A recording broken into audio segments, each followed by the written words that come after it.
नमस्कार। देश का सबसे पुराना चैनल जी न्यूज, देश का सबसे भरोसेमंद चैनल जी न्यूज और इसी जी न्यूज पर बहस के नंबर 1 शो ताल ठोक में आपका स्वागत है। मैं हूं दीपक चौरसिया।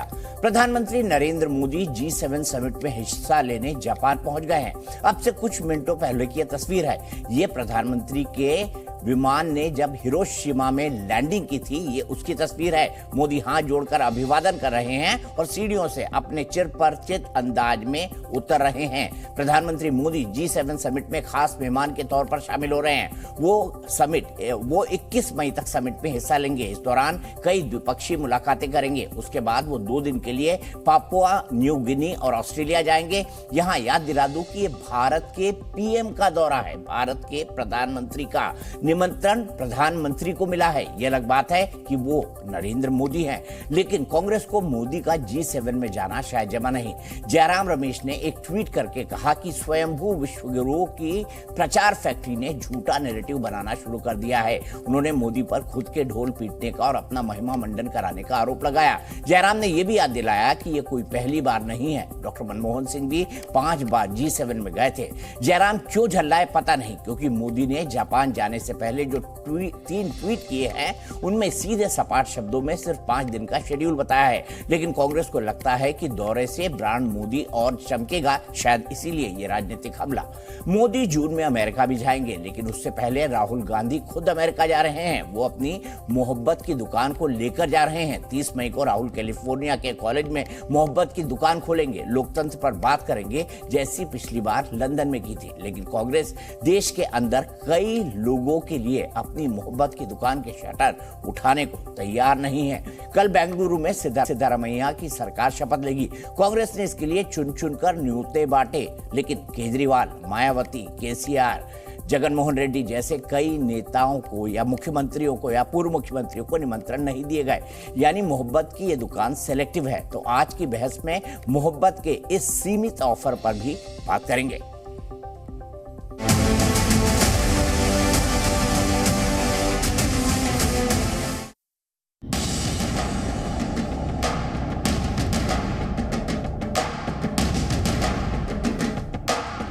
नरेंद्र मोदी जी हैं तो हमारा देश आगे बढ़ रहा है। नरेंद्र मोदी जी हैं तो पक्का मकान मिल रहा है, सड़कें बन रही है, पानी घर घर तक पहुंच रहा है, मुफ्त में इलाज हो रहा है।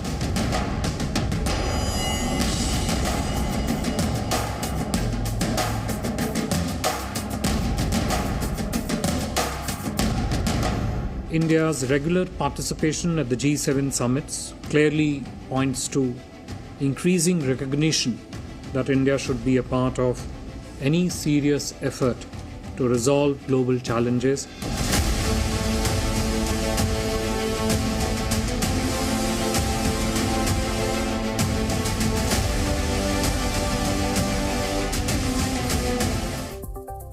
दोनों पर बात होगी। विश्व गुरु का प्रचार और मोहब्बत की दुकान का प्रचार, क्या सही है क्या गलत है, जनता डिसाइड करेगी। हमेशा यहाँ पे यही होता है, जनादेश जनता का होता है। और मैं हमेशा शो में कहता हूँ जनता जनार्दन होती है। लेकिन उससे पहले तथ्यों को परख लेते हैं। इसी पर बात करने के लिए मेरे साथ कई सारे खास मेहमान जुड़ रहे हैं।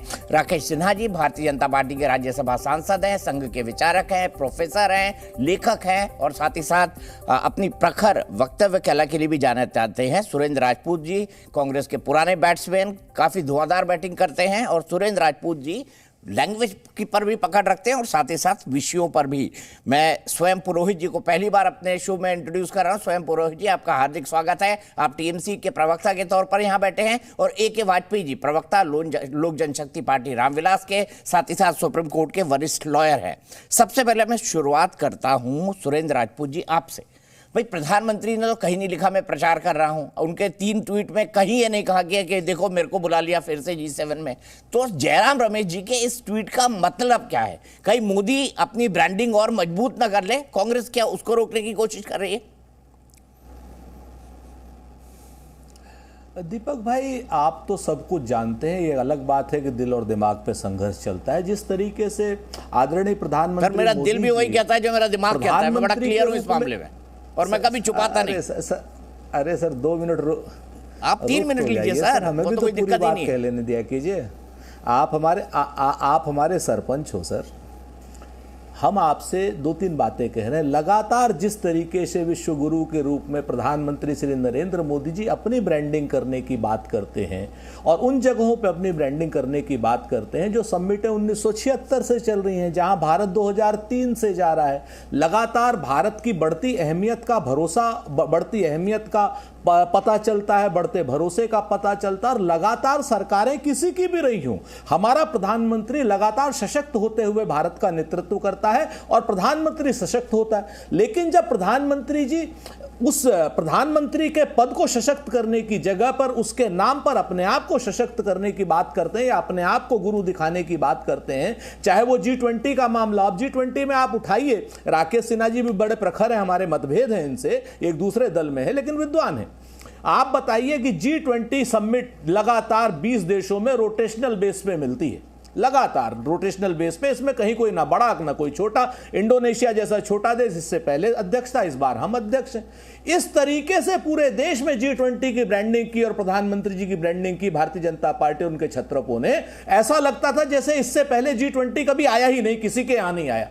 तो इस तरीके की जब भारतीय जनता पार्टी का जो पूरा एक वर्ग है प्रचार और प्रसार करता है, तो निश्चित तौर पर उस पर प्रश्न उठते हैं और हम वही प्रश्न उठाते हैं। हम हमेशा यही कहते हैं कि प्रधानमंत्री का पद हमारा मजबूत पद है, भारत के सक्षम होते नेतृत्व का प्रतीक है। इस पर कोई, इस पद पर जो भी बैठेगा वो मजबूत शख्स होगा, चाहे वो प्रधानमंत्री नरेंद्र मोदी हो, मनमोहन सिंह जी हो, अटल बिहारी वाजपेयी जी हो, उससे पहले नरसिम्हा राव साहब हो, SD देवगौड़ा साहब हो, IK गुजराल साहब हो, या राजीव गांधी जी हो, इंदिरा गांधी जी हो, लाल बहादुर शास्त्री साहब हो, या जवाहरलाल नेहरू साहब हो, लगातार हमारे ऊपर बढ़ते भरोसे का प्रतीक है।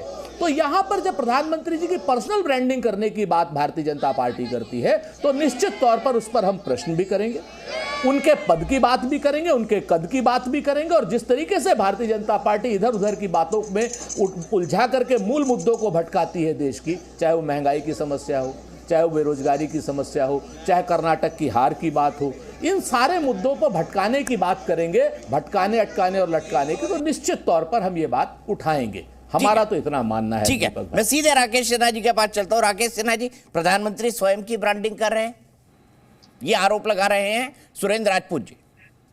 देखिए, सुरेंद्र राजपूत जी ने एक बड़ा महत्वपूर्ण बात उठाई है, मैं उसका जवाब देता हूं।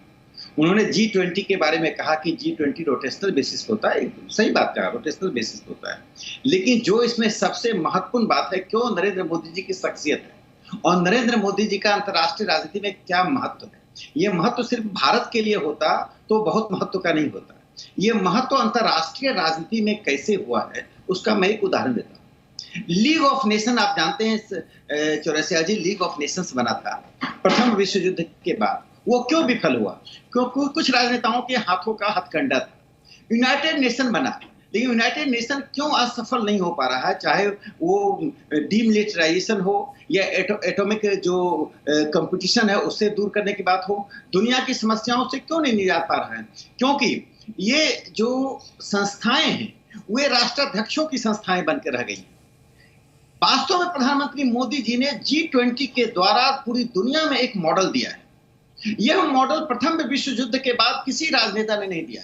अंतरराष्ट्रीय संस्थाओं का लोकतांत्रिककरण करना, यानी लोकतांत्रिकरण करना सिर्फ राष्ट्रों के बीच नहीं, जनता का संस्थाओं से सीधा संबंध होना। आप चौरसिया जी बताएं और राजपूत जी बता दें, यहाँ पुरोहित जी बैठे हुए बता दें, कब ऐसा हुआ है, किस राजनेता ने किसी अंतरराष्ट्रीय संस्था को जनमानस से, जनमत से जोड़ा है, सक्रिय भागीदारी G20 में कर दिया। आज पूरी दुनिया के लोग इस बात की रुचि ले रहे हैं कि G20 है क्या, G20 क्या करेगा, हम क्या योगदान दे सकते हैं। पॉलिसी मेकर्स लेयर से लेयर जुड़ गए हैं, जनता में जो भागीदारी रखते हैं वे जुड़ गए हैं। इस बात को आप क्या छोटी बात मानते हैं? जो एक विड्रो विल्सन ने, अमेरिका का राष्ट्रपति ने अंतरराष्ट्रीय संस्था में हस्तक्षेप किया था, उसके बाद पहली बार अंतरराष्ट्रीय स्तर पर नरेंद्र मोदी जी हस्तक्षेप कर रहे हैं। इस बात को बाइडेन भी स्वीकार कर रहे हैं, पुतिन भी स्वीकार कर रहे हैं, सिर्फ राहुल गांधी स्वीकार नहीं कर रहे हैं। मुझे लगता है कि जहां पर हमारे प्रधानमंत्री जी आज पूरे विश्व को बचाने के लिए one health, one globe, one health की बात प्रधानमंत्री जी ने कहा। क्लाइमेट पर पहले भी भारत उठाता था, ऐसा नहीं क्लाइमेट की बात भारत नहीं करता था। पहली बार भारत ने पश्चिम को बताया और हमारे पर्यावरण मंत्री अब भूपेंद्र यादव जी का बार बार देख रहे सम्मेलनों में जा रहे हैं, किस प्रकार से भारत को अहमियत मिल रही है कि भारत जो कह रहा है कि क्लाइमेट की समस्या पूरे अस्तित्व की समस्या है और पश्चिम के देश इससे बच नहीं सकते हैं, तृतीय या विकासशील देशों पर थोप नहीं सकते हैं। तो मैं यही कहना चाहता हूं कि पहली बार दुनिया के इतिहास में वुडरो विल्सन के बाद प्रधानमंत्री नरेंद्र मोदी जी ने अपनी दृष्टि से, अपनी शख्सियत से और भारत के 130 करोड़ की जनता की ताकत से और इसके साथ एक और मैं बात जोड़ना चाहता हूं। अंतर्राष्ट्रीय मंच पर नेहरू जी भी जाते थे, इंदिरा गांधी भी जाती थी। वे सब कभी कैनेडी को कोट करते थे, कभी चर्चिल को कोट करते थे, कभी चैम्बरलिन को कोट करते थे। प्रधानमंत्री नरेंद्र मोदी जी ने भारत की ज्ञान परंपरा से, चाहे वो क्लाइमेट का विषय हो, चाहे हेल्थ का विषय हो, उसको भारत की ज्ञान परंपरा के सूत्रों को दुनिया के सामने रखा। तो मैं तो प्रधानमंत्री जी को कहता हूं, प्रधानमंत्री होने के साथ साथ वे भारतीय संस्कृति के एक दूत के रूप में दुनिया के मंचों पर जाते हैं। और तीसरी बात, इसको कहकर मैं समाप्त करूंगा कि दुनिया के मंच पर इतने कम समय में दो चीजों की जो उनकी पहल है प्रधानमंत्री जी की। पहला, योग को अंतर्राष्ट्रीय योग दिवस घोषित करना।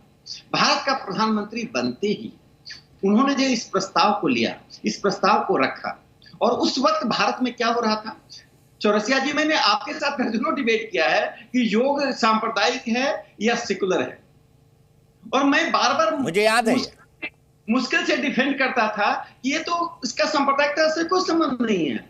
पूरी दुनिया कही 170 से अधिक देशों ने प्रधानमंत्री जी के प्रस्ताव का समर्थन किया।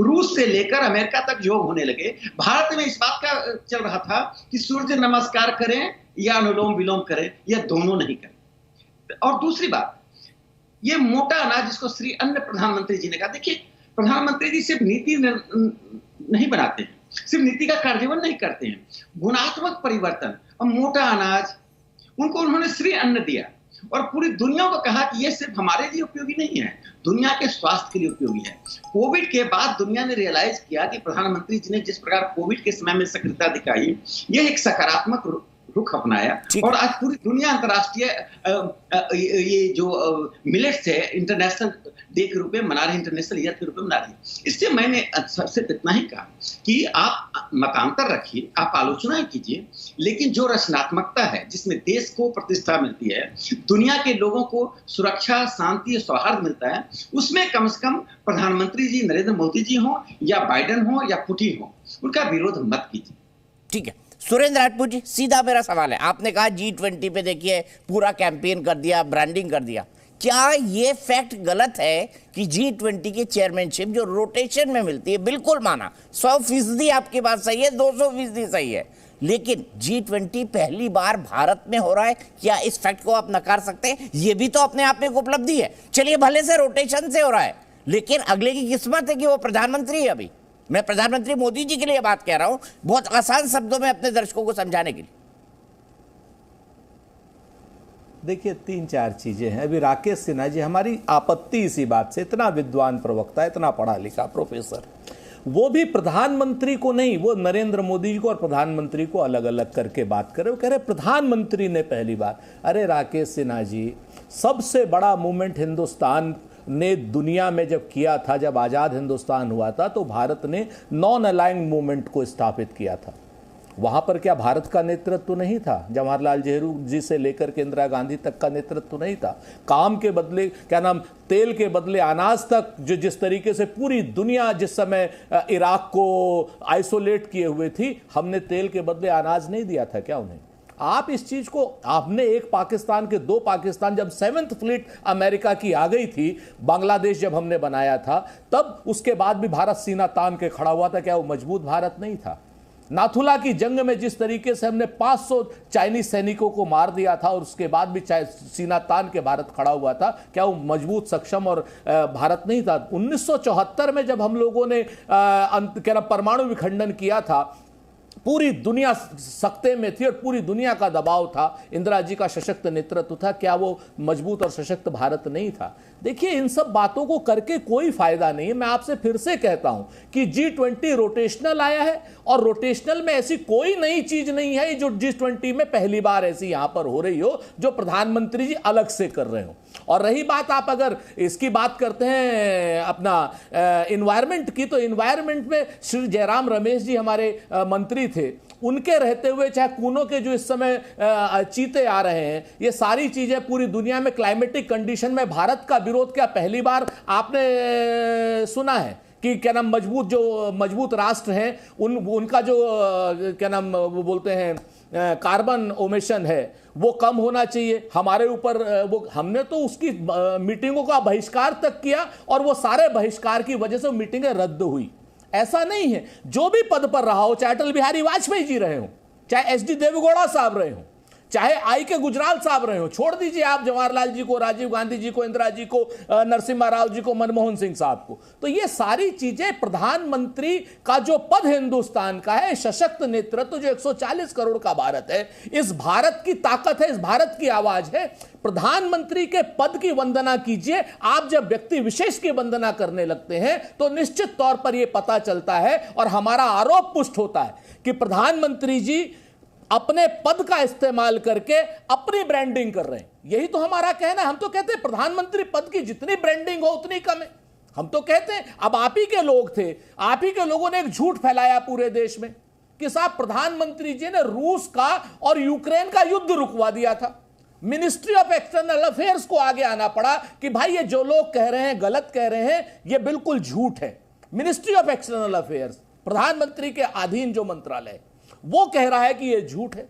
तो आप इस तरीके की बातें करना, भारत देश का जो सशक्त नेतृत्व है उसको आप व्यक्ति विशेष के नाम पर गुणगान करना, ये उचित नहीं है। भारत देश का नेतृत्व, हमारा जो नेतृत्व करता प्रधानमंत्री पद है वो करता है और वो बिल्कुल सशक्त है। आज की डेट में वो नरेंद्र मोदी जी हैं, इससे पहले वो डॉक्टर मनमोहन सिंह थे, उससे पहले अटल बिहारी वाजपेयी जी थे, नरसिम्हा राव साहब थे, राजीव गांधी थे, इंदिरा गांधी थी, जवाहरलाल नेहरू थे, लाल बहादुर शास्त्री जी थे।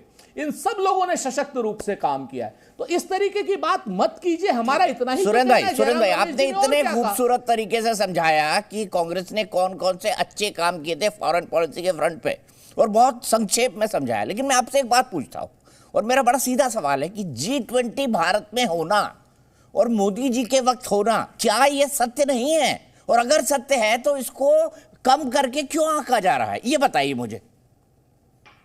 नहीं, हाँ, मैं दीपक भाई जिम्मेवारी से कहता हूं, अगर आपको मेरी भाषा से यह लग रहा हो कि हम G20 को कम करके आंक रहे हैं, बिल्कुल नहीं आंक रहे हैं। G20 का होना महत्वपूर्ण है, लेकिन रोटेशनल एक तरीका है, वो होना ही है। नंबर एक, प्रधानमंत्री जी नरेंद्र मोदी जी के समय में होना है, अच्छी बात है, इसमें भी कोई बुरी बात नहीं। लेकिन इसके नाम पर, G20 के नाम पर जब नरेंद्र मोदी जी प्रधानमंत्री की ब्रांडिंग हो, कोई दिक्कत नहीं। जब नरेंद्र मोदी जी की और भारतीय जनता पार्टी की ब्रांडिंग होती है, उस पर हम आपत्ति करेंगे और आगे भी आपत्ति करेंगे। हम आपको फिर से बता दें, ठीक है, प्रधानमंत्री के क्या नाम पद पर जो नरेंद्र मोदी जी बैठे हुए हैं, व्यक्तिगत रूप से नहीं वो करा रहे हैं, देश का नेतृत्व, गौरवशाली नेतृत्व करा रहा है G20 की बैठक। ठीक है, देश का गौरवशाली नेतृत्व वो है। मोदी जी क्यों क्रेडिट ले रहे हैं राकेश सिन्हा जी? ये उनका पॉलिटिकल ऑब्जेक्शन है, मोदी जी क्रेडिट डाले। पहली बात तो मैं शुरू करता हूं, उन्होंने बहुत अच्छी बात याद दिलाई नॉन अलाइनमेंट मूवमेंट, गुट निरपेक्ष आंदोलन की। गुट निरपेक्षता नेहरू, नसार, टीटो, 3 दुनिया के नेताओं ने शुरू किया था, लेकिन उसमें राष्ट्र की रियलिटी, यथार्थ नहीं होने के कारण 1962 में जो भारत की हार हुई और 38,000 वर्ग किलोमीटर जमीन हमने चाइना को तस्करी में परोस कर दे दिया। हमारे सैकड़ों जवान हताहत हुए क्योंकि हमारे पास सैन्य सेना के लड़ने के शस्त्र नहीं थे। हमारे सेना की वीरता की कमी नहीं थी, शस्त्र की कमी थी। मैं जीप घोटाले की बात सिर्फ नहीं कर रहा हूं। और उसका परिणाम हुआ कि आज non alignment movement Indira Gandhi के आते आते टुकड़ों में बट गया और इंदिरा गांधी को अंत में सोवियत संघ के, पूर्व सोवियत संघ के साथ 25 साल का समझौता करना पड़ा। एक और घटना का मैं जिक्र करूंगा, देश उसको भूलेगा नहीं। भारत का एक प्रधानमंत्री ताशकंद समझौते के लिए जाता है, उसकी रहस्यमय मौत होती है। और किसी भी दुनिया में प्रथम विश्व युद्ध क्यों शुरू हुआ ये पूछ लें, सिर्फ एक राष्ट्राध्यक्ष की हत्या के कारण। और वो रहस्यमय मौत को कांग्रेस पार्टी ने ऐसे लिया जैसे एक घटना घट गई। कोई दबाव नहीं, कुछ भी नहीं। लाल बहादुर शास्त्री जी की वो निर्मम हत्या थी।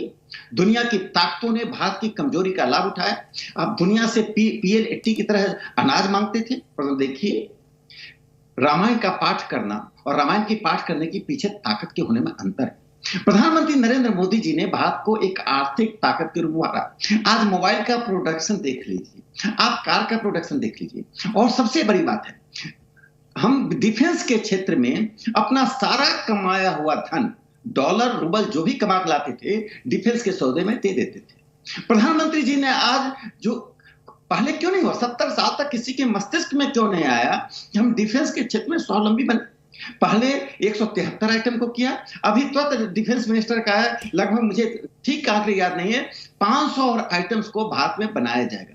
आज डिफेंस के क्षेत्र में जिन चीजों के लिए हम अपना डॉलर रूबल यानी विदेशी मुद्रा बाहर फेंकते थे, अब हम विदेशी मुद्रा ला रहे हैं। 14,000 करोड़ का हमने उन प्रोडक्शन का एक्सपोर्ट किया है जिसको हम बाहर से मंगाते थे। और आने वाले समय में जो मोदी जी की जो दृष्टि है, देखिए मैं मोदी जी का इसलिए कहता हूं, प्रधानमंत्री तो कोई देश का होगा, होता रहेगा, आगे भी होगा, पीछे भी होगा। जिस व्यक्ति की दृष्टि होती है, दूरदृष्टि होती है, तात्कालिक दृष्टि और दूरदृष्टि। प्रधानमंत्री मोदी जी कोई ऐसा काम नहीं कर रहे हैं जो सिर्फ तात्कालिकता से ग्रस्त है। यदि डिफेंस में उनको करना होता तो छोटी लोकप्रियता के लिए कुछ भी कर सकते थे। आगे आने वाला, उन्होंने 2047 की बात कही। स्वयं जी आऊंगा मैं, एक मौका मुझे राजपूत जी और सिन्हा जी को देना है, फिर आ रहा हूं। एक पंक्ति में समाप्त कर दूं। देखिए दीर्घकालिकता के कारण उन्होंने डिफेंस की जो नीति अपनाई है वह जाकर 2047 10 साल के बाद आप देखिए भारत डिफेंस का सबसे बड़ा एक्सपोर्टर बनने वाला है। इससे भारत एक आर्थिक ताकत, एक सांस्कृतिक ताकत, और अंतिम बात, चौरसिया जी आप बहुत पढ़ते लिखते हैं और आपने देखा है और आप खुद शिक्षा से जुड़े रहे पत्रकारिता माने से पहले, आप एक चीज बताइए कि भारत की विरासत में सॉफ्ट पावर का क्या महत्व है। चाहे वो बुद्धिज्म हो, चाहे हमारी भगवत गीता हो, या हमारी सांस्कृतिक विरासत हो। भारत के अन्य प्रधानमंत्री उसके रिस्पेक्ट नहीं करते थे, मैं नहीं कह सकता हूं, वो करते थे, लेकिन सक्रियता के साथ भारत की विरासत को, सॉफ्ट पावर को पूरी दुनिया में ले जाना है। इसी कारण से एक मुस्लिम देश में भी एक मंदिर बनने की अनुमति मिली, प्रधानमंत्री जी ने उद्घाटन किया। आप भारत में सांप्रदायिकता चिल्लाते हैं, और एक मुस्लिम देश में मंदिर के लिए जमीन मिला, उसका उद्घाटन हुआ, उसके जुबराज वहां खड़े थे। तो मैं यही कहना चाहता हूं कि आपकी आलोचना शिरोधार्य है। प्रश्नात्मक आलोचना से आपकी भी ताकत बढ़ती है और देश को भी लाभ होता है। लेकिन 2014 से जो एंटी मोदिज्म को आपने लागू किया कि सड़कों पे कुछ बुद्धिजीवियों को उतारकर अवार्ड वापसी के नाम पर, और आज तक आप जनादेश को स्वीकार नहीं कर पाए। सच्चाई ये है, यह वंशवादी परिवार किसी और व्यक्ति का प्रधानमंत्री बनना स्वीकार नहीं करता है। प्रधानमंत्री वो बने या उसका कोई नुमाइंदा बने, यही कांग्रेस की त्रासदी है। और इसी त्रासदी से नेहरू गांधी परिवार गुजर रहा है। इसी त्रासदी के कारण कांग्रेस के प्रवक्ता सच स्वीकार नहीं कर पाते हैं, सच बोल नहीं पाते हैं। उनकी विश्वसनीयता जो जनमत का एक विमर्श का दौर है उसमें हमेशा कम रहता है, कमजोर रहता है। ठीक है सुरेंद्र राजपूत जी, मैं आपको 1 मिनट दूंगा, राकेश जी को भी 1 मिनट दूंगा, क्योंकि मैंने पहले आपको बोलने के लिए कहा था, फिर मैं स्वयं जी के पास जाऊंगा और वाजपेयी जी के पास जाऊंगा, वरना उनके साथ ये बहुत बड़ा अन्याय होगा। अब सुरेंद्र जी आप जवाब दे दीजिए। मैं एक चीज और जोड़ना चाहता हूं। मैं उफा गया था, मेरे ख्याल से नवाज शरीफ और प्रधानमंत्री जी की आखिरी मुलाकात हुई थी, वहां से मैंने एक योग टीचर जो भारत पे सीख गया उस पर स्टोरी करी थी, और ये बताया था कि वहां पर मुस्लिम लोग सूर्य नमस्कार कर रहे हैं। तो ये त्रासदी डिबेटों में हमने देखी है सुरेंद्र जी, और मेरा अपना व्यक्तिगत अनुभव बता रहा हूं कि वहां पर मुस्लिम लोगों को सूर्य नमस्कार करने से कोई दिक्कत नहीं थी। सुरेंद्र जी, मैं बेसिक मुद्दे पर वापस आता हूं। राकेश सिन्हा जी के तर्कों पर आप क्या कहेंगे? 3-4 चीजें हैं। देखिए राकेश जी, फिर से वही बात आ जाते हैं, विद्वान होते हुए भी ये लोग फिर व्यक्तिवाद पर, व्यक्ति पूजा पर आ जाते हैं। व्यक्ति पूजा की वजह से लोग कर्नाटक हारे हैं। मैं आपको जिम्मेवारी से कहता हूं राकेश जी, 1948 से लेकर के आज तक देश में प्रायोरिटीज रही हैं। जब हमें देश में भाखड़ा नंगल डैम बनाना था, उस वक्त ये बात सच है, हमने हथियार नहीं खरीदे थे, भाखड़ा नंगल डैम बनाया था, IIT और IIM बनाए थे हमने, और उसके बाद 62 की शर्मनाक हार हुई थी देश की, इसमें भी कहीं दो राय नहीं है। लेकिन उसके बाद 65 की भी एक शौर्यपूर्ण जीत हुई, 71 की शौर्यपूर्ण जीत हुई, एक पाकिस्तान के 2 पाकिस्तान किए, उसके बाद चाइना को नाथुला की जंग में हराया, ये भी कांग्रेस के। उसके बाद सिक्किम को हमने मिलवाया अपने देश में, और उसके बाद हमने गोवा को भी अपने देश में मिलवाया, और चाइना के विरोध के बावजूद सिक्किम हमारे देश में मिला था। आप इस चीज को ध्यान में, 1984 के बाद जिस तरीके से अरुणाचल का वो हुआ था, वो भी आपको शायद याद होगा। हम ज्यादा नहीं कहना चाहते, जिस वक्त हमें जरूरत थी हरित क्रांति की, तो हमने हरित क्रांति की एम.एस. स्वामीनाथन साहब के अंडर में की। आज की डेट में देश अन्न से आत्मनिर्भर है, पूरी तरीके से हमें गर्व है इस बात का। देश दुग्ध से आत्मनिर्भर है। जो जिन सारी चीजों को हम बाहर से मंगाते थे, उसी ड्यूरेशन में बैंकों का नेशनलाइजेशन किया, जो बैंक आज की डेट में आप बेच रहे हैं। उन पीएसयूज को बनाया, जिन पीएसयूज को बेच करके आज आप सरकार चला रहे हैं। आज की डेट में उन सारे इंस्टीट्यूशंस को बनाया हमने, खड़ा किया, आईआईटी और एम्स को खड़ा किया, जहां से हमारे इंजीनियर्स और डॉक्टर निकल करके आ रहे हैं। तो हमने देश की प्रायोरिटी चेंज, अब 2014 में इतना सशक्त हमने भारत दिया था कि आपने 729 बिलियन डॉलर की अर्थव्यवस्था डॉक्टर मनमोहन सिंह को सौंपी थी 2004 में, अटल बिहारी जी ने। हमने 2.31 ट्रिलियन डॉलर की अर्थव्यवस्था नरेंद्र मोदी जी को सौंपी थी, जिसको अभी तक आप पिछले 9 साल में 3.3 सिर्फ कर पाए हैं, जो कि ऑटोमेटिकली डिवैल्यूएशन से हो रही है। आपने अर्थव्यवस्था का नाश किया है, यह अपने आप में सच है। डिफेंस प्रोडक्शन हमेशा बिल्कुल आना था, प्रायोरिटी एक क्या नाम जवान होते हुए देश के लिए होती है। देश जवान हो गया है तो निश्चित तौर पर हम अभी और भी चीजें आगे करेंगे। सॉफ्ट पावर हम लोग राजीव गांधी जी के नेतृत्व में बने, डिजिटल इंडिया राजीव गांधी जी के नेतृत्व में आया। आप शायद भूल जाते हैं इन सारी बातों को। नरेंद्र मोदी जी नहीं, प्रधानमंत्री के पद को महत्वपूर्ण करिए, हमारा पूरा समर्थन रहेगा। जब जब आप नरेंद्र मोदी जी के नाम पर झूठ और भ्रम का जाल फैलाते हैं, जनता के सामने उनकी बातों को लेकर के, गलत बातों को लेकर के आप जब झूठ का भ्रम का जाल फैलाते हैं, तो निश्चित तौर पर हमारी आपत्ति थी, आपत्ति है और आपत्ति रहेगी। इस बात को राकेश सिन्हा जी जवाब। देखिए, मैं बहुत संक्षेप में एक बात बताता हूं। हमने विदेश नीति की चर्चा कर ली, डिफेंस की कर ली।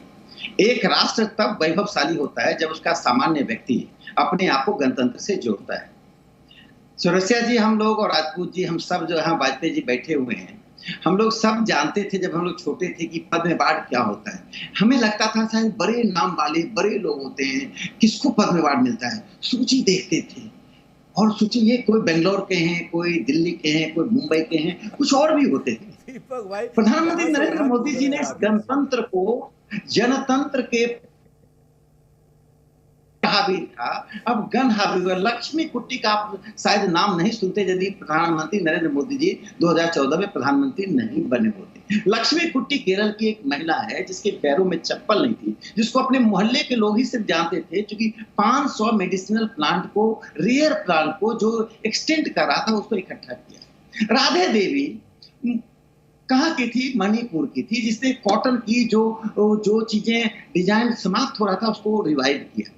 ट्रिनिटी सायो जो मेघालय की थी, जो हल्दी के ऑर्गेनिक हल्दी के व्यापार को दुनिया तक ले गई और सेल्फ हेल्प ग्रुप बनाकर महिलाओं को इकट्ठा किया। कहने का गणतंत्र को कुलीनता से जोड़ कर रखते हैं। जब आपको लगता है कि भारत की महिलाएं, भारत अब जवान नहीं हुआ है, इस देश की महिलाओं को सड़कों पे ही अपने शौच के लिए जाना चाहिए। जवान होने में इसको समय लगेगा। 48 में प्रधानमंत्री को और एक महिला प्रधानमंत्री इंदिरा जी हुई, जिनके प्रति मेरा बड़ा आदर का भाव। उन्हें भी क्या ज्ञात नहीं हुआ, क्योंकि वो इस गांव में रही नहीं। गांव की गरीबी वो किताबों से पढ़ती थी और शास्त्रियों से जानती थी। मोदी जी ने गांव को देखा, समझा, उसके दर्द को महसूस किया, इससे 11 करोड़ से अधिक शौचालय बनाए गए। राजपूत जी, आप निश्चित रूप से गांव से आते हैं, आप कहेंगे शौचालय का ईंट खराब है, पानी कम हो गया, सीमेंट कम हो गया। सब स्वीकार नहीं करूंगा, सब स्वीकार करूंगा। जो क्रांति आई उस पर आप जाइए। 11 करोड़ घरों में शौचालय, आप कहीं नहीं, दो शौचालय कम पड़ गए। अब मैं सब स्वीकार करूंगा। और देखिए, 80 करोड़ लोगों को, यह मर्सी हम नहीं कर रहे, हम नैतिकता क्या, मैं पूरा करता हूँ। 80, देखिए, वेलफेयर स्टेट सिर्फ एक पॉपुलिज्म नहीं होता है। हमने 80 करोड़ लोगों को कहा, आप स्टेक होल्डर हैं, राज्य की नैतिक जिम्मेदारी है, राज्य कोई मर्जी नहीं कर रहा। राकेश जी, मैं क्षमा के साथ कह रहा हूं, आप मुद्दे से भटक करके व्यक्ति पूजा कर रहे हैं और व्यक्ति पूजा उचित नहीं है देश के लिए। बात कह दूं राजपूत जी, फिर आप बोलिएगा। मैं फिर से कहता हूं, व्यक्ति पूजा बंद कीजिए। हमारे देश का प्रधानमंत्री पद बहुत गौरवशाली है। सुन लीजिए व्यक्ति पूजा मत कीजिए। अरे आपने तो नेहरू और इंदिरा कर रहे हैं, कौन सी बात नेहरू और गांधी के नाम पर पूरे देश के पार्क को, देश के सड़कों का, देश के पुस्तकालय को हवाले कर दिया।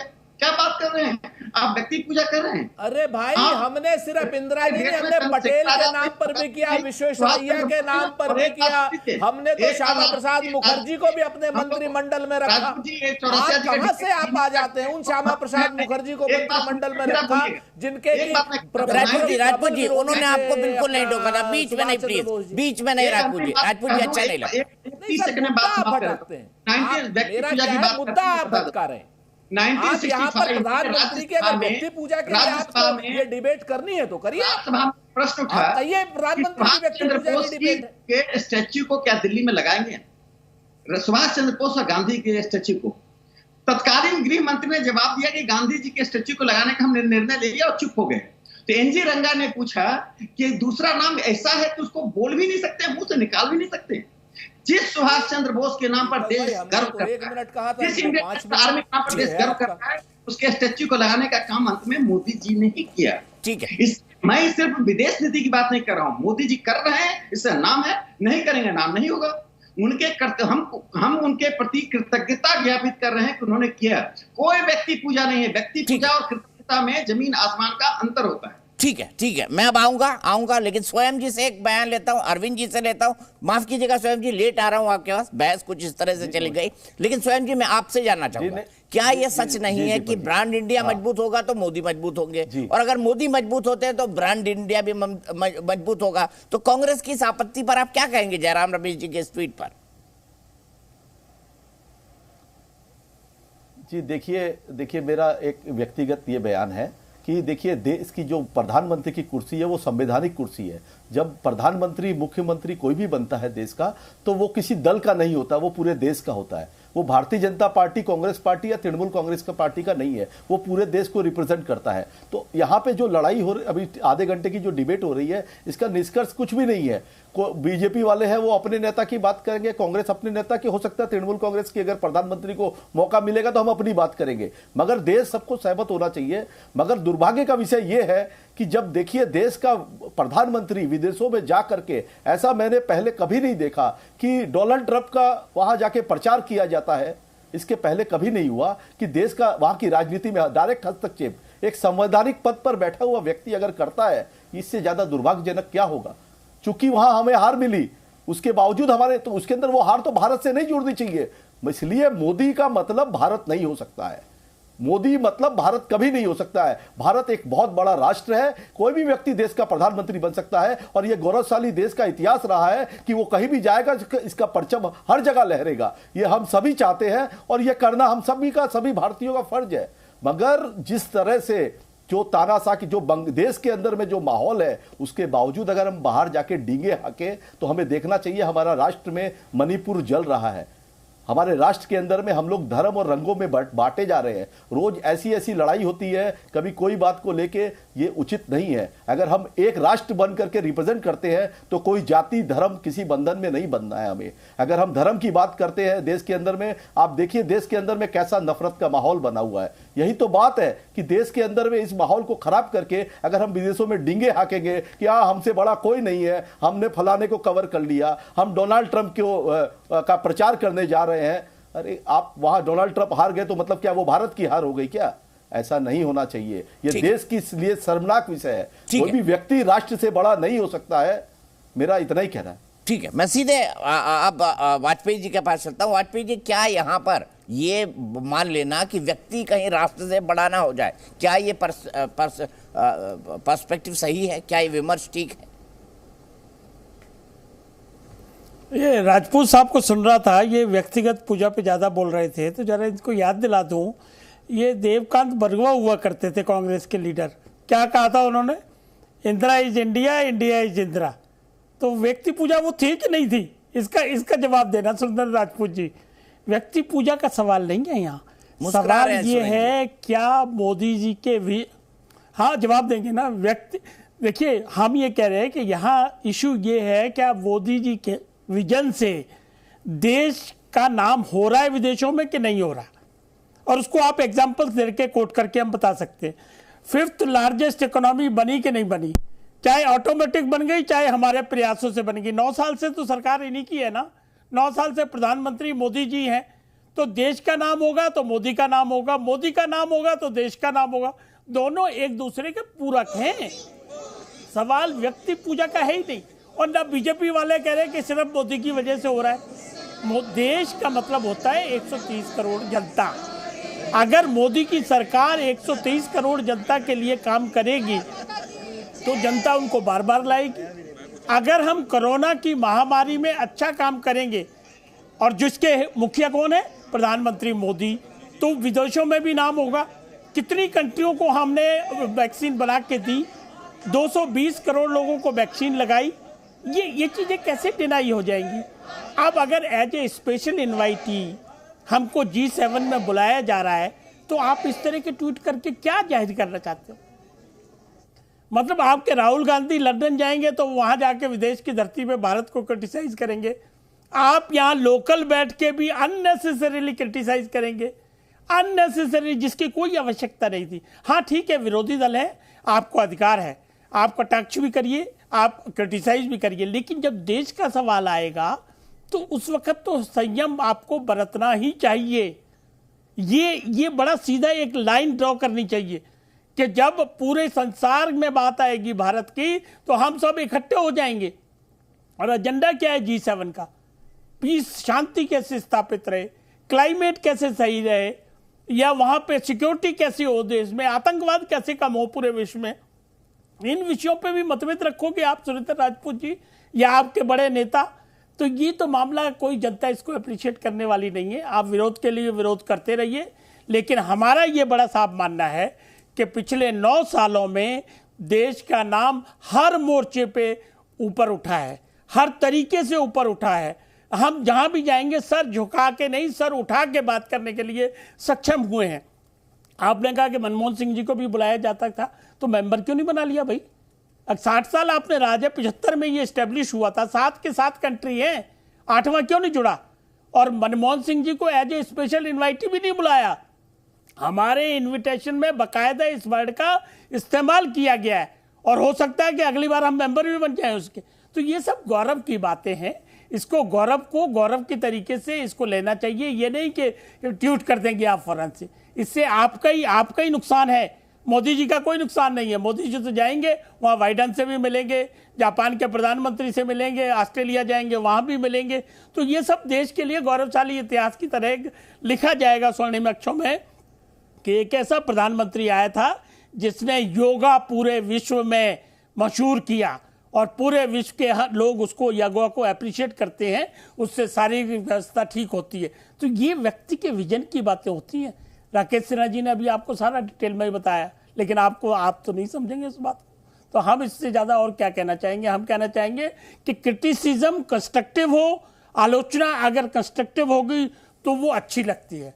आलोचना सिर्फ आलोचना के लिए होगी तो उसको भारत की जनता कम से कम अप्रिशिएट नहीं करती है। और ये दिमाग से निकाल दो कि विधानसभा कर्नाटक की जीत रही है तो 24 में कुछ आप किसी कुर्सी पे आ जाएंगे, ऐसा नहीं लगता। विधानसभा तो पिछली बार भी हारे थे कर्नाटक की, उसके बाद और राज्य भी हारे थे, लेकिन जब लोकसभा का इलेक्शन आता है ना, तो लोकसभा के इलेक्शन में मोदी जी चलते हैं, और मोदी जी के सामने कौन है ये अभी तक आप डिसाइड नहीं कर पाए हैं। और आप तो खुद ही अपने पाँव पे कुल्हाड़ी मारते हैं। इन्विटेशन भी सिलेक्टिव देंगे क्या? मतलब आपने कुछ पार्टियों के नेताओं को छोड़ दिया, उनको बुलाया, उनको इनवाइट ही नहीं किया। ठीक है, मैं यहीं से आगे बढ़ता हूं। यही सवाल मेरा था आज बहस के दौरान भी। देखिए, मोहब्बत की दुकान राहुल जी खोलने जा रहे हैं। हालांकि दुकान शब्द मैंने एक दिन पहले भी पूछा था, दुकान तो नेगेटिव कॉनोटेशन में होता है। सुरेंद्र भाई, आप इतनी अच्छी हिंदी समझते हैं, मुझे बताइए, हम दुकान खोल रहे हैं, दुकान में सौदा होता है, दुकान में लेन देन होता है, दुकान में कीमत लगाई जाती है चीज़ों की, तो फिर ये कैसी दुकान है जिसको मोहब्बत की दुकान राहुल जी ने खोली है? और दूसरी बात है, इतनी सेलेक्टिव है कि इस मोहब्बत की दुकान में केसीआर इन्वाइटेड नहीं है, अरविंद केजरीवाल इन्वाइटेड नहीं है, जगन मोहन रेड्डी इन्वाइटेड नहीं है, क्या बोलते हैं केसीआर के चंद्रशेखर राव इनवाइटेड नहीं है, तो ये लिमिटेड ऑफर क्यों है मोहब्बत की दुकान का, ये भी बताइए। 3-4 चीज़ें हैं, मैं फिर से कहता हूं। एक, चूंकि 2-3 बातों का जवाब, आप अंतर्राष्ट्रीय मुद्दों की बात कर रहे थे दीपक भाई, तो मैं सिर्फ अंतर्राष्ट्रीय मुद्दों पर स्टिक था। तो अब राष्ट्रीय मुद्दों की, अब जब कुछ भी नहीं मिला इन लोगों को, तो प्रधानमंत्री की व्यक्ति की पूजा करने के लिए शौचालय ले आए। अरे भाई, आज की डेट में जब इकोनॉमी की बात होती है तो आपकी ट्रेड इम्बैलेंस की भी बात होगी। ट्रेड इम्बैलेंस में राकेश सिन्हा जी क्या इस बात को नहीं मानेंगे कि चाइना से हमारा ट्रेड इम्बैलेंस इतनी बुरी तरीके से प्रभावित है कि आज की डेट में वो कितना हमें माल भेज रहा है और हम कितना सा माल दे पा रहे हैं। जिस तरीके का भाषा आप लोग इस्तेमाल कर रहे हैं, ट्रेड एंड इकोनॉमी की बात करें, किसको नहीं पता कोविड के समय में 50 लाख से ज़्यादा मौतें हुई थी, प्रधानमंत्री जी के ही समय में हुई। किसको नहीं पता कि 10 दिन लगातार मणिपुर जल रहा था और प्रधानमंत्री जी वहां पर रोड शो कर रहे थे अपने, लगातार दिल्ली से ट्रक के ट्रक गेंदे के फूल ले जा करके। मणिपुर पूरा का पूरा जल रहा था, आपके सामने है पूरी तरीके से। और जिस समय यहां कोविड हो रहा था उस वक्त नमस्ते ट्रंप हो रही थी, मध्य प्रदेश की सरकार आप लोग गिरा रहे थे। आप लोग अहमदाबाद में नमस्ते ट्रंप करने के लिए गरीबों की झुग्गी झोपड़ियों को आप कवर कर रहे थे। ये आप लोगों का स्थिति थी। आज की डेट में आप लोग भारतवासी की वोट लेने के लिए किसी भी हद तक गिर सकते हैं और किसी भी हद तक व्यक्ति पूजा कर सकते हैं। यही तो हम कह रहे हैं आपसे, जो लगातार राकेश सिन्हा जी कर रहे हैं और किसी मजबूरी बस वाजपेयी जी कर रहे हैं। कल हमारी तरफ आ जाएंगे वाजपेयी जी तो दूसरी बात करने लगेंगे। मौसम वैज्ञानिक के साथी रहे हैं, हमारे साथी हैं पुराने। तो हमें और कुछ नहीं कहना, व्यक्ति पूजा बंद कीजिए, देश की असलियत की समस्याओं को देखिए। आप कह रहे हैं देश की धाक बढ़ रही है, बेरोजगारी बढ़ रही है देश की। आप कह रहे हैं देश की धाक बढ़ रही है, प्रधानमंत्री जी रोर कर रहे हैं, देश में महंगाई चरम पर जा रही है। अग्निवीरों की वजह से लोग यहां पर हताश हैं, निराश हैं, कुंठित हैं। यहां पर आज की डेट में पिछड़ों का आप हक मार रहे हैं, जाति जनगणना करने नहीं दे रहे हैं आप लोग। आपकी स्थिति आप देख रहे हैं, देश में किस तरीके की डिस्पैरिटी आप बढ़ा रहे हैं। अभी दीपक भाई ने बड़ी अच्छी बात कही, योग का किसने विरोध किया? हमने तो विरोध नहीं किया। और योग कभी धर्म में आप बांट भी नहीं सकते, ना हिंदू ना मुसलमान, योग तो योग है। आपने वो जो स्टोरी की थी वो हमने भी देखी थी, अद्भुत स्टोरी थी क्या? लेकिन आपने किसी प्रधानमंत्री को देखा है आज तक ऐसा कि क्या नाम पठानकोट में आईएसआई को बुला ले? पिछले 70-75 सालों में किसी प्रधानमंत्री ने आईएसआई जैसी कुख्यात संस्था को हिंदुस्तान में बुलाया था क्या? आप बताइए। किसी प्रधानमंत्री ने और किसी मुख्यमंत्री ने बुरहान वानी जैसे कुख्यात आतंकवादी के घर 40 लाख रुपए भेजे थे क्या? मसूद अजहर को किसने छोड़ा था वहां पर, क्या नाम, अफगानिस्तान में? आपके सामने है सारी चीजें। लेकिन हम उन सब बातों पर नहीं, अंतर्राष्ट्रीय बातों पर अगर आप आना चाहते हैं तो आप आइए। सच बात यह है कि अब आप मोहब्बत की दुकान का भी जवाब दे दीजिए। पद का दुरुपयोग करके हाँ व्यक्तिवाद की पूजा कर रहे हैं। अब आ जाइए मोहब्बत की दुकान पे। बिल्कुल सही कहा आपने, दुकान तो दुकान में हमारे मोहब्बत का सौदा मोहब्बत से मिलता है, रुपए पैसे से नहीं मिलता। मोहब्बत दे मोहब्बत ले, ये है। अगर इस व्यापार को भी आप गलत कहते हो दीपक भाई, तो हमारे और आपके बीच का भी तो यही व्यापार है कि हम एज ए प्रस्तोता और इतने देश के इतने बड़े पत्रकार के साथ मोहब्बत का ही तो हमारा रिश्ता है आपसे। हम ये दुकान मोहब्बत की है, यहां पर और कोई विनिमय नहीं होता सिवाय प्यार के बदले प्यार विनिमय होता है। आप आना चाहें, वाजपेयी जी आना चाहें, राकेश सिन्हा जी आना चाहिए, सबका मोहब्बत की दुकान में स्वागत है। ये बात। दूसरी बात जो आप बात कर रहे हैं कि लिमिटेड, जिसको आप बात कर रहे हैं, यह बात अपने आप में सच है। अगर आप यहीं पर इन्विटेशन देखें, आज सुबह ही श्री डीके शिव कुमार जी की आप अगर प्रेस को देखें जो उन्होंने बाइट दी थी, उन्होंने बिल्कुल स्पष्ट रूप से I am extending my invitation to all people of Karnataka, all important people, all chief minister, all बाकी सब जो important leaders of opposition, सबको उन्होंने इन्विटेशन, चाहे उनके पास इन्विटेशन कार्ड जाए या नहीं जाए, कार्ड भी दे देते हैं, नाम लिख के ऑफिशियल इन्विटेशन जो हमारे कार्ड भी लिख के दे देते हैं। जुबानी जमे खर्चे से कुछ होता है क्या? अरे कागज पक्के होने चाहिए सर। अरे दीपक भाई दीपक भाई ये बात राकेश सिन्हा को कहने दीजिए ना। मैं नहीं राकेश, मैं तो आपसे सवाल पूछ रहा हूँ, काउंटर सवाल है कि लिमिटेड ऑफर में क्यों? मैं सीधे स्वयं पुरोहित जी के पास चलता हूँ। स्वयं पुरोहित जी, ममता बनर्जी जी भी क्या लिमिटेड ऑफर में है? क्योंकि आपके प्रस्ताव पर इन्होंने कह दिया कि भाई हम आगे नीच के सीटें नहीं छोड़ेंगे। दिखाइए भाई सुरेंद्र जी को, उनको हटाइए मत स्क्रीन से। नहीं, देखिए ममता बनर्जी ने जो भी कहा है वो एक राजनीतिक उनका जो एक्सपीरियंस है पूरे देश की राजनीति को वो जिस हिसाब से देख रही है, उन्होंने माननीय राजीव गांधी, हमारे भूतपूर्व प्रधानमंत्री स्वर्गीय राजीव गांधी जी के साथ भी काम किया है, अटल बिहारी जी के साथ भी काम किया है, मनमोहन सिंह जी के साथ भी काम किया है। ममता बनर्जी ने यह कभी नहीं कहा कि हम कांग्रेस के साथ जाएंगे या नहीं जाएंगे। ममता बनर्जी ने यह स्पष्ट कहा है कि देश के अंदर में अभी जो माहौल है, इस माहौल में जहां जहां कांग्रेस पार्टी मजबूत है वहां अगर कांग्रेस लड़े तो इसमें ममता बनर्जी ने मुझे नहीं लगता कुछ गलत कहा है। ममता बनर्जी ने स्पष्ट कहा कि 200 अभी कांग्रेस के पास 50 के आसपास लगभग मेंबर ऑफ पार्लियामेंट है। अगर 200 सीटों पे ये मजबूती से लड़े, बनस्पत अगर ये 542 पे लड़े, हमारी शुभकामनाएं हैं, 542 पे लड़े और सत्ता बनाए। भाई हम तो चाहते हैं ये भारतीय जनता पार्टी, देखिए जब कर्नाटक में सरकार गिरी, बदली, तो ममता बनेगा 2024 के अंदर में परिवर्तन होने जा रहा है। अब इस परिवर्तन में कांग्रेस को अगर कांग्रेस बड़ी पार्टी है देश की, कांग्रेस अगर अपना वैसा रवैया अपनाए, बड़ा दिल अपनाए तो हम उसका अभिवादन करेंगे। एक लाइन में जवाब सुरेंद्र राजपूत जी, फिर मैं कंक्लूडिंग के लिए राकेश सर आगे बात है वो उल्टी। मैं पूरी तरीके से ममता बनर्जी के शुभकामनाओं का शुक्रगुजार हूं और बहुत स्पष्ट रूप से कांग्रेस पार्टी कन्याकुमारी से लेकर के कश्मीर तक और पोरबंदर से लेकर के अगरतला तक सार्वदेशिक रूप से भारतीय जनता पार्टी से लड़ रही है और जहां जहां क्षेत्रीय छत्रप मजबूती से लड़ रहे हैं, कांग्रेस पार्टी चाहती है वो क्षेत्रीय छत्रप मजबूती से भारतीय जनता पार्टी का मुकाबला करें। मायावी शासन है, कोई मायावी शासन के सिर पर तीर मारेगा, कोई हाथ पर तीर मारेगा, कोई टांग पर तीर मारेगा और श्री राहुल गांधी जी मायावी शासन की नाभि पर तीर मारेंगे। 2024 में ऐसे ही मायावी शासन का अंत होगा। सारे क्षेत्रीय छत्रपों का दिल खोल करके स्वागत। मतलब आप नाभि पे तीर मार के किसने मारा? भगवान राम ने किसको मारा था आपको पता है ना? अरे भाई मैंने तो मायावी शासन कहा, मेरे मैंने किसको मारा था भगवान राम ने? दीपक भाई, जिसको भी अहंकार होगा, जिसको भी अहंकार, फिर से मैं कह दूं मायावी शासन है, मायावी शासन का अंत होगा। देखिए मैं अभी एक बड़ा महत्वपूर्ण बात उठाया और जिसका जवाब देना बहुत ही आवश्यक है और खासकर जी न्यूज जिसको करोड़ों लोग देखते हैं कि व्यक्तिवाद और भारतीय राजनीति में व्यक्तिवाद की अहमियत या नहीं अहमियत, इस पर इसका उत्तर मिलना चाहिए। क्या मोदी जी की प्रशंसा या मोदी जी का नाम हम व्यक्तिवाद के कारण लेते हैं? इसका मैं जवाब देता हूँ। कम से कम मेरे जैसा व्यक्ति जो व्यक्तिवाद का घोर विरोधी है उसको मैं अपने तर्क से जवाब देता हूँ। यदि तर्क गलत हो तो आप बताइएगा।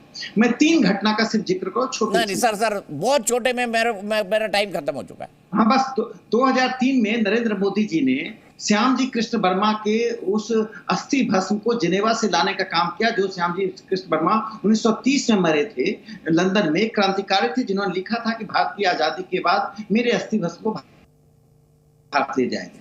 यदि माफ कीजिएगा राकेश जी, आपका फ्रेम फ्रीज हो रहा है, मुझे अफसोस यही रुकना पड़ेगा, मेरे पास वक्त बिल्कुल नहीं है। एक दिन और आपको भी बुलाएंगे, सुरेंद्र राजपूत जी को भी बुलाएंगे, वाजपेयी जी को भी बुलाएंगे और स्वयं भाई को भी बुलाएंगे और इस पर बहस करेंगे।